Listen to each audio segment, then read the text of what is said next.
C'est le week-end, il fait super beau, il va faire 35 degrés à Paris ce dimanche. En plus de ça, il y a la Coupe du Monde. Encore une vidéo qui va pas faire beaucoup de vues normalement.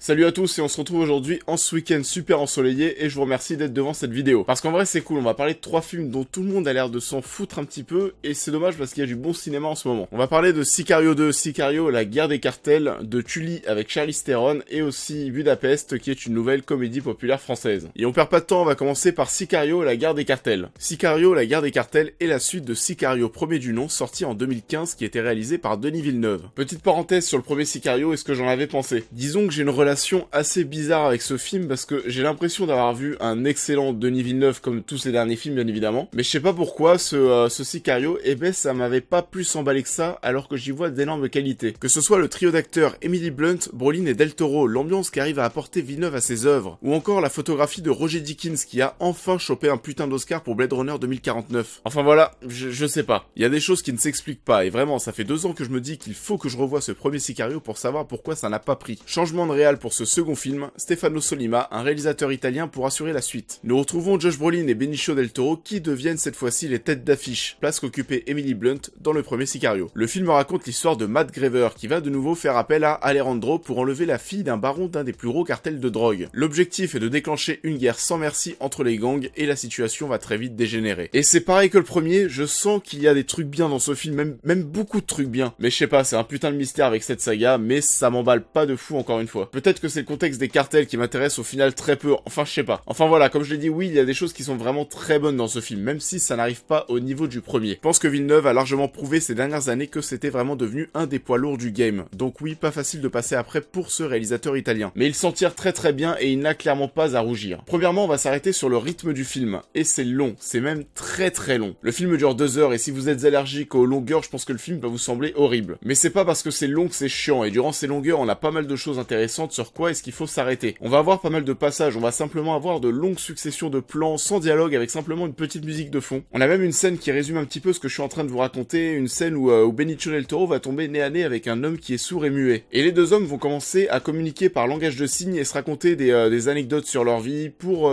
commencer à se faire confiance mutuellement. Et ça dure quasiment 2 minutes. Et bah c'est pas rien et ça peut sembler long à beaucoup de personnes. Mais encore une fois, c'est pas forcément chiant parce que ça raconte plein de choses sur l'histoire de Benicio del Toro, ça raconte des choses sur son caractère et sa personnalité, on découvre ce personnage. On a seulement une grosse scène d'action dans le film, il y a plein d'autres moments où ça part un petit peu en couille, mais bon, on peut pas appeler ça non plus des scènes d'action. Le film est là pour que vous puissiez vous imprégner d'une ambiance, et si vous y arrivez, je pense que oui, ça vous semblera bon. J'ai plutôt commencé par un point qui peut sembler négatif, mais vous inquiétez pas, le reste est plus cool. On va maintenant passer aux personnages. On pouvait penser que le film allait surtout être porté par Josh Brolin et Benicio del Toro, et ben en fait non, et la petite fille qui joue Isabella dans le film, la petite fille qui est kidnappée par les deux hommes, elle s'en tire très bien et ça en fait un super personnage secondaire. Elle est interprétée par Isabella Moner, jeune actrice de 16 ans. Et bon, sans prendre de risques, future très belle femme. Elle a déjà 1,3 million de followers sur Instagram à 16 ans. C'est quoi ce bordel? Au-delà de son âge et oui de son nombre de followers sur Instagram, et bah le contrat est totalement rempli dans ce film. Elle se démerde vraiment très bien. Avec une relation avec Benicio del Toro qui va évoluer avec le temps et qui va devenir très intéressante. Sinon oui, Josh Brolin et Benicio del Toro sont bons aussi, bon ça c'est pas une surprise. Mais d'ailleurs je trouve vraiment que le cast des personnages principaux ainsi que des personnages secondaires, je parle bien sûr de la petite Isabella,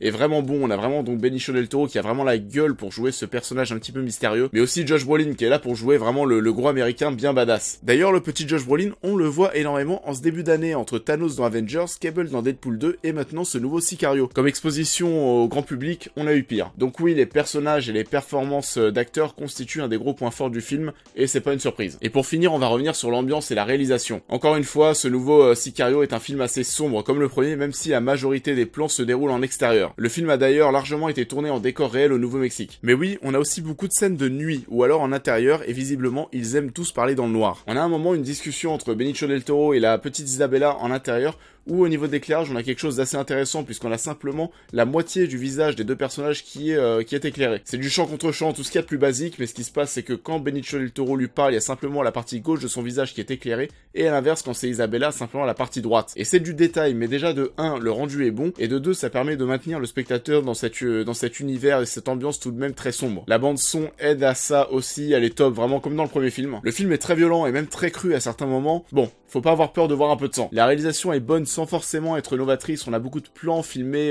depuis les airs, par drone, hélicoptère ou grue, je sais pas ce qu'ils ont préféré. On a aussi un super plan zénithal où on va suivre un convoi de voitures avec au début toutes ces voitures qui vont s'aligner les unes aux autres de manière chorégraphiée comme un ballet. Bon, par contre, pourquoi ce plan zénithal? Eh ben, je sais pas trop, à part faire quelque chose de cool visuellement, eh ben, je vois pas ce que ça a apporté d'autre. Pour conclure avec ce Sicario, la guerre des cartels, ça n'a pas à rougir face au premier. Oui, c'est un bon film, étonnamment j'ai toujours du mal à accrocher avec, mais bon, je reconnais qu'il y a de nombreuses choses intéressantes. Si vous aimez Sicario premier du nom, je vous conseille cette suite. Pour le reste, eh ben, comme vous voulez. On va maintenant passer à Tully, on va en parler rapidement, c'était pas prévu, mais comme ce sera pas hyper long, eh ben, je l'ai aussi casé dans cette vidéo. D'ailleurs, je pense que c'est quelque chose que je vais faire de plus en plus à partir de la rentrée prochaine, d'essayer de parler d'un maximum de films, dont des films comme Tully, qui ne jouissent pas d'une grande exposition médiatique et d'une grosse campagne de communication. Mais pourquoi pas vous faire découvrir plein d'autres films qui sortent au cinéma dont on parle très peu, et en cas de bonne surprise, eh ben, vous envoyez peut-être au cinéma passer un bon moment. Le film est réalisé par Jason Reitman et met en scène Charlize Theron.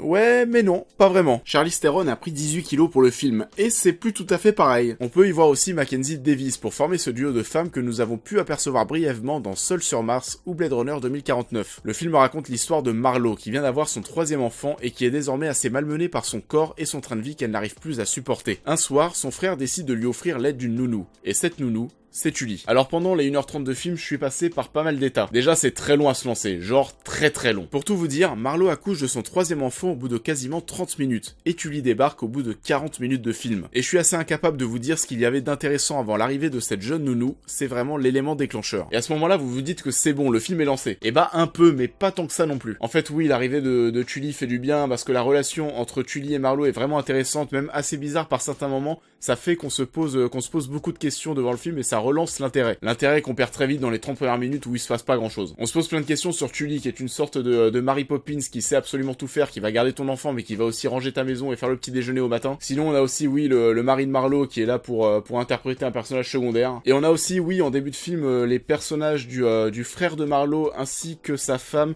qui ne servent un peu à rien, qui vont disparaître assez vite dans le film. En fait, ça va juste être un prétexte à l'introduction de Tully, mais bon, une fois que Tully arrive, eh ben, ces personnages, on ne les revoit plus. Enfin oui, il me semble qu'on les revoit plus. On a aussi tout un délire avec des petites scènes qui vont apparaître à certains moments, des scènes qui se déroulent sous l'eau avec une petite sirène qui se balade. Ça a rien à voir avec le film, c'est là pour faire un lien directement avec le final. Et ces scènes sous l'eau, ça va être aussi une représentation de la vie de Marlo, parce que oui, elle est en train de se noyer entre tout ce qu'elle a à faire, entre son 3e enfant qu'elle vient d'avoir et sa vie de famille. Donc oui, le final est sympa, pas forcément hyper surprenant, mais pourquoi pas. Bon, je vais pas vous en dire plus par rapport au final, parce que j'ai pas envie de vous le gâcher si vous allez voir le film. Pour vous faire une comparaison, ça me rappelle vachement le montage qui a été utilisé dans Ennemi de Denis Villeneuve. Le mec a envie de reparler de Villeneuve. Ces scènes parsemées à certains moments dans Ennemi, où l'on voyait des araignées géantes se balader un peu partout, avant de comprendre que ça aurait un lien avec la fin du film. Pour conclure avec Tully, c'est très long à se lancer, ça peut être assez chiant. C'est un film qui se concentre vraiment sur ces deux personnages féminins, et qui va regagner un peu d'intérêt avec l'arrivée de Tully au bout de 40 minutes de film. Et bon, on ne vous encourage pas du tout à avoir des gosses vu l'état de Charlize Theron. On passe maintenant à notre bon vieux cinéma français avec Budapest. Le film est réalisé par Xavier Jans, un habitué du cinéma de genre et plus particulièrement du cinéma d'horreur. Oui, un petit peu bizarre de le retrouver à la tête de Budapest, mais après tout, pourquoi pas.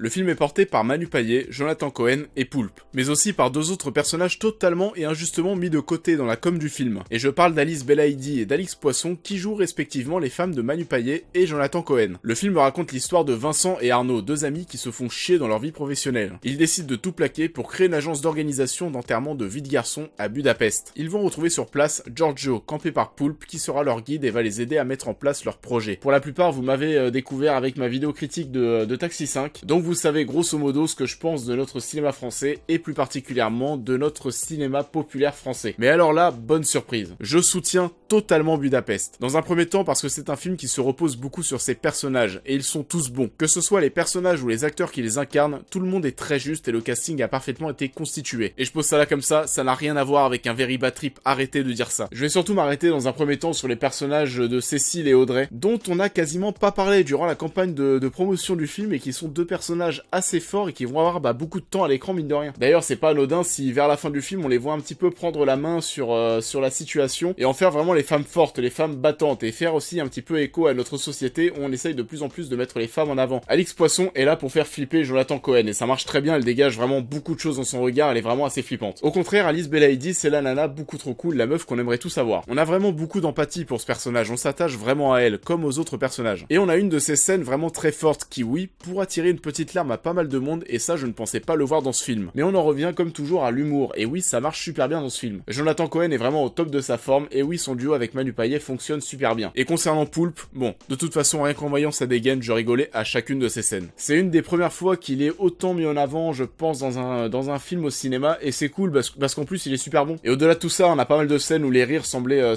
quand même assez sincères, et je pense qu'ils ont vraiment dû s'éclater à faire ce film.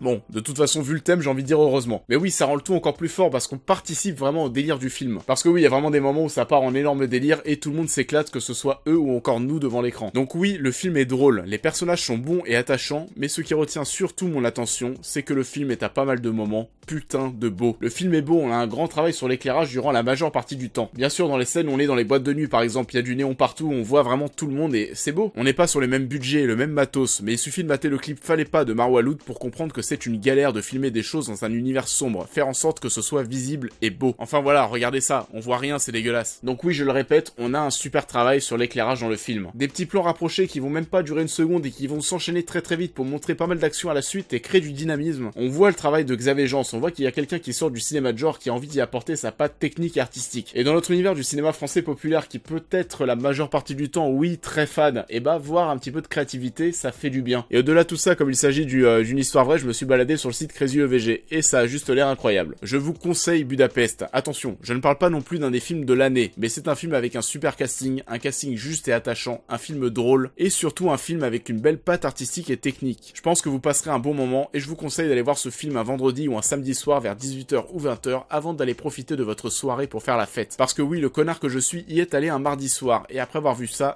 c'était pas forcément mon lit que j'avais envie de retrouver. Allez voir Budapest. J'espère que cette nouvelle vidéo vous a plu. La dernière fois que j'avais parlé de 3 films différents dans une même vidéo, j'ai l'impression que ça avait été le cas. N'oubliez pas de liker, commenter et partager la vidéo, de vous abonner et on se retrouve très rapidement pour parler des Indestructibles 2 que j'ai déjà vu et je vais d'ailleurs tourner la vidéo directement à la suite. On a du bon ciné en ce moment et j'espère que vous trouverez le temps de pouvoir y aller entre le soleil et la Coupe du Monde si jamais il y a des films qui vous intéressent. On se retrouve donc très très vite, donc salut à tous.